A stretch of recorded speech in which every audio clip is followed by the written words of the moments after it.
Chapter 2 of The Science of Getting Rich by Wallace D. Wattles. Chapter 2 There is a Science of Getting Rich. There is a science of getting rich, and it is an exact science like algebra or arithmetic. There are certain laws which govern the process of acquiring riches. Once these laws are learned and obeyed by any man, he will get rich with mathematical certainty. The ownership of money and property comes as a result of doing things in a certain way. Those who do things in this certain way, whether on purpose or accidentally, get rich, while those who do not do things in this certain way, no matter how hard they work or how able they are, remain poor. It is a natural law that like causes always produce like effects, and therefore any man or woman who learns to do things in this certain way will infallibly get rich. That the above statement is true is shown by the following facts. Getting rich is not a matter of environment, for if it were, all the people in certain neighborhoods would become wealthy, the people of one city would be all rich, while those of other towns would all be poor, or the inhabitants of one state would roll in wealth, while those of an adjoining state would be in poverty. But everywhere we see rich and poor living side by side, in the same environment, and often engaged in the same vocations. When two men are in the same locality and in the same business, and one gets rich while the other remains poor, it shows that getting rich is not primarily a matter of environment. Some environments may be more favorable than others, but when two men in the same business are in the same neighborhood, and one gets rich while the other fails, it indicates that getting rich is a result of doing things in a certain way.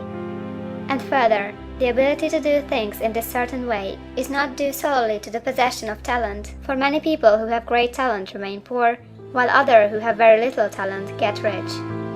Studying the people who have got rich, we find that they are an average lot in all respects, having no greater talents or abilities than other men. It is evident that they do not get rich because they possess talents or abilities that other men have not, but because they happen to do things in a certain way. Getting rich is not the result of saving or thrift. Many very penurious people are poor, while free spenders often get rich. Nor is getting rich due to doing things which others fail to do, for two men in the same business often do almost exactly the same things, and one gets rich while the other remains poor or becomes bankrupt. From all these things, we must come to the conclusion that getting rich is the result of doing things in a certain way.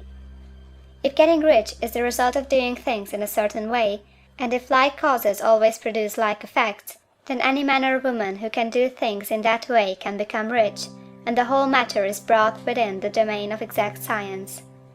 The question arises here, whether this certain way may not be so difficult that only a few may follow it. This cannot be true, as we have seen, so far as natural ability is concerned.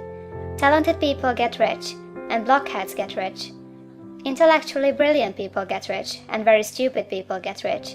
Physically strong people get rich, and weak and sickly people get rich. Some degree of ability to think and understand is, of course, essential.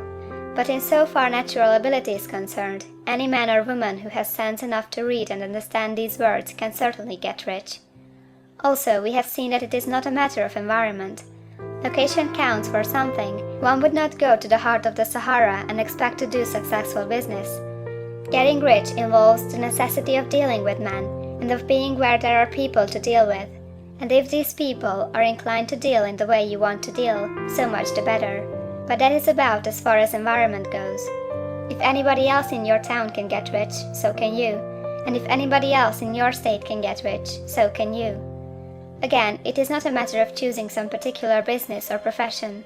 People get rich in every business and in every profession, while their next-door neighbors on the same vocation remain in poverty. It is true that you will do best in a business which you like and which is congenial to you. And if you have certain talents which are well developed, you will do best in a business which calls for the exercise of those talents. Also, you will do best in a business which is suited to your locality. An ice cream parlor would do better in a warm climate than in Greenland, and a salmon fishery would succeed better in the Northwest than in Florida, where there are no salmon. But, aside from these general limitations, getting rich is not dependent upon your engaging in some particular business, but upon your learning to do things in a certain way. If you are now in business and everybody else in your locality is getting rich in the same business while you are not getting rich, it is because you are not doing things in the same way that the other person is doing them. No one is prevented from getting rich by lack of capital. True, as you get capital, the increase becomes more easy and rapid, but one who has capital is already rich, and does not need to consider how to become so. No matter how poor you may be, if you begin to do things in a certain way, you will begin to get rich, and you will begin to have capital. The getting of capital is a part of the process of getting rich, and it is a part of the result which invariably follows the doing of things in a certain way. You may be the poorest man on the continent, and be deeply in debt. You may have neither friends, influence, nor resources, but if you begin to do things in this way, you must infallibly begin to get rich, for like causes must produce like effects. If you have no capital, you can get capital. If you are in the wrong business, you can get into the right business. If you are in the wrong location, you can go to the right location, and you can do so by beginning in your present business and in your present location to do things in the certain way which causes success. End of chapter 2.